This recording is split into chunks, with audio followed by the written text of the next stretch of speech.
Bismillahirrahmanirrahim. Assalamualaikum warahmatullahi wabarakatuh.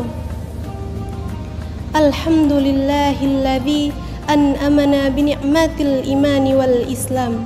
Usalli wa nusallimu ala khairil anam sayyidina Muhammadin wa ala alihi wa sahbihi ajma'in. Amma ba'du.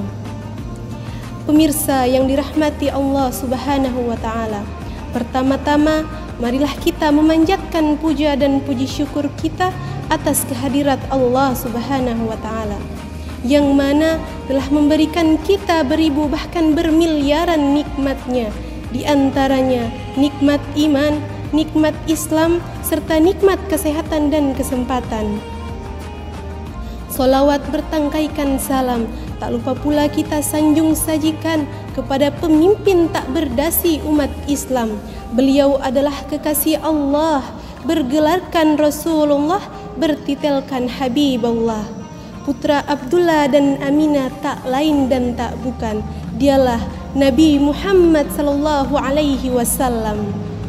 Nabi yang telah membawa kita dari alam kegelapan menuju alam yang terang benderang, yakni ad-dinul Islam.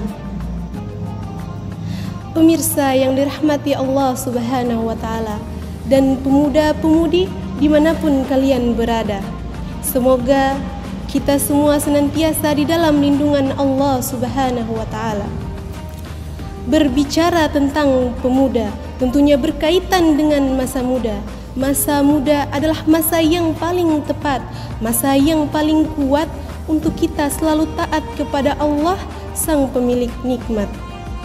Maka dari itu pemirsa, izinkanlah saya menyampaikan sepatah dua patah kata yang insya Allah akan saya patahkan menjadi beribu-ribu kata dengan judul Membangun Karakter Pemuda yang Qur'ani. Pemirsa yang dirahmati Allah Subhanahu wa ta'ala, pemuda adalah generasi harapan bangsa. Masa depan akan ditentukan dengan kesiapan pemuda di hari ini. Syekh Profesor Dr. Yusuf Al-Qaradawi mengatakan di dalam bukunya Ummatuna Baina Qarnain, di antara buah kebangkitan yang paling manis dan paling gemilang adalah dengan kembalinya para pemuda kepada ajaran agama untuk berperan demi memajukan bangsa di zaman ini. Namun pemirsa, bila kita lihat kondisi pemuda di zaman ini, banyak yang terseret dan tenggelam akan gemerlapnya duniawi. Kondisi inilah yang menyebabkan dekadensi generasi muda silih berganti. Banyak pemuda di zaman ini yang memiliki wawasan dan pengetahuan yang luas, ilmu-ilmunya yang tinggi, dan karya-karyanya yang banyak, tapi sayang beribu sayang pemirsa, sangat minim akan akhlakul karimah. Kalau keadaan generasi muda terus kita biarkan seperti ini, maka lambat laun generasi kita akan menjadi generasi penghancur bangsa. Oleh sebab itu pemirsa, marilah kita mempersiapkan diri kita, mempersiapkan generasi-generasi muda kita agar menjadi generasi yang kuat, tidaklah lemah.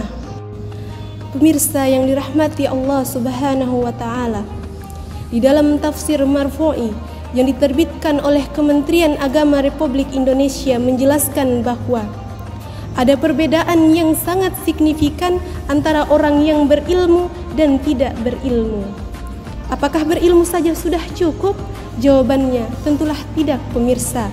Berilmu saja belumlah cukup, melainkan harus disandingkan dengan karakter, dan karakter harus kita tanamkan sejak dini dengan menumbuhkan sifat jujur dan amanah.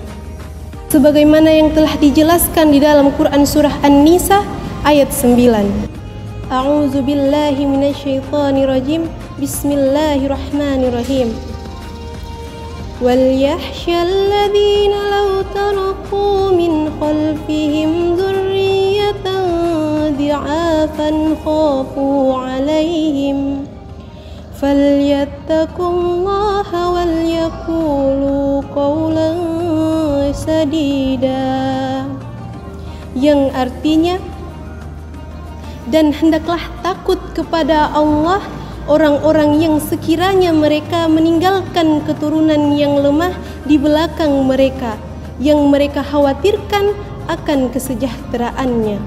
Oleh sebab itu, hendaklah mereka bertakwa kepada Allah dan hendaklah mereka berbicara dengan tutur kata yang benar. Pemirsa yang dirahmati Allah Subhanahu wa taala, menurut Profesor Dr. B.J. Habibie, seorang intelektual muslim Indonesia mengatakan, setidaknya ada 5 kelemahan yang harus kita hindari. Kelemahan apa saja? Yang pertama, lemahnya harta. Yang kedua, lemahnya fisik. Yang ketiga, lemahnya ilmu. Yang keempat, lemahnya semangat hidup. Dan yang sangat-sangat kita takutkan, yakni lemahnya akhlak. Jika 5 kelemahan ini melekat pada diri generasi muda kita, maka yakinlah pemirsa, mereka bukanlah menjadi pelopor pembangunan, melainkan virus pembangunan, bahkan penghambat pembangunan. Untuk itulah pemirsa, marilah kita bertekad agar menjadi pemuda yang tangguh dan memiliki semangat juang yang tinggi, serta bertanggung jawab akan kelangsungan bangsa dan agama. Janganlah kita menjadi pemuda yang bermalas-malasan, sebagaimana pepatah mengatakan, al-kaslu la yat'amul asla. Orang yang malas tidak akan merasakan manisnya madu, tetapi akan tenggelam dalam pahitnya empedu. Sebelum saya menutup ceramah ini, marilah kita bersama-sama mempersiapkan diri kita, mempersiapkan generasi-generasi muda kita agar menjadi generasi-generasi yang bermanfaat dengan memberikan bekal kekuatan, baik kekuatan fisik, kekuatan intelektual maupun kekuatan implementasi amalnya.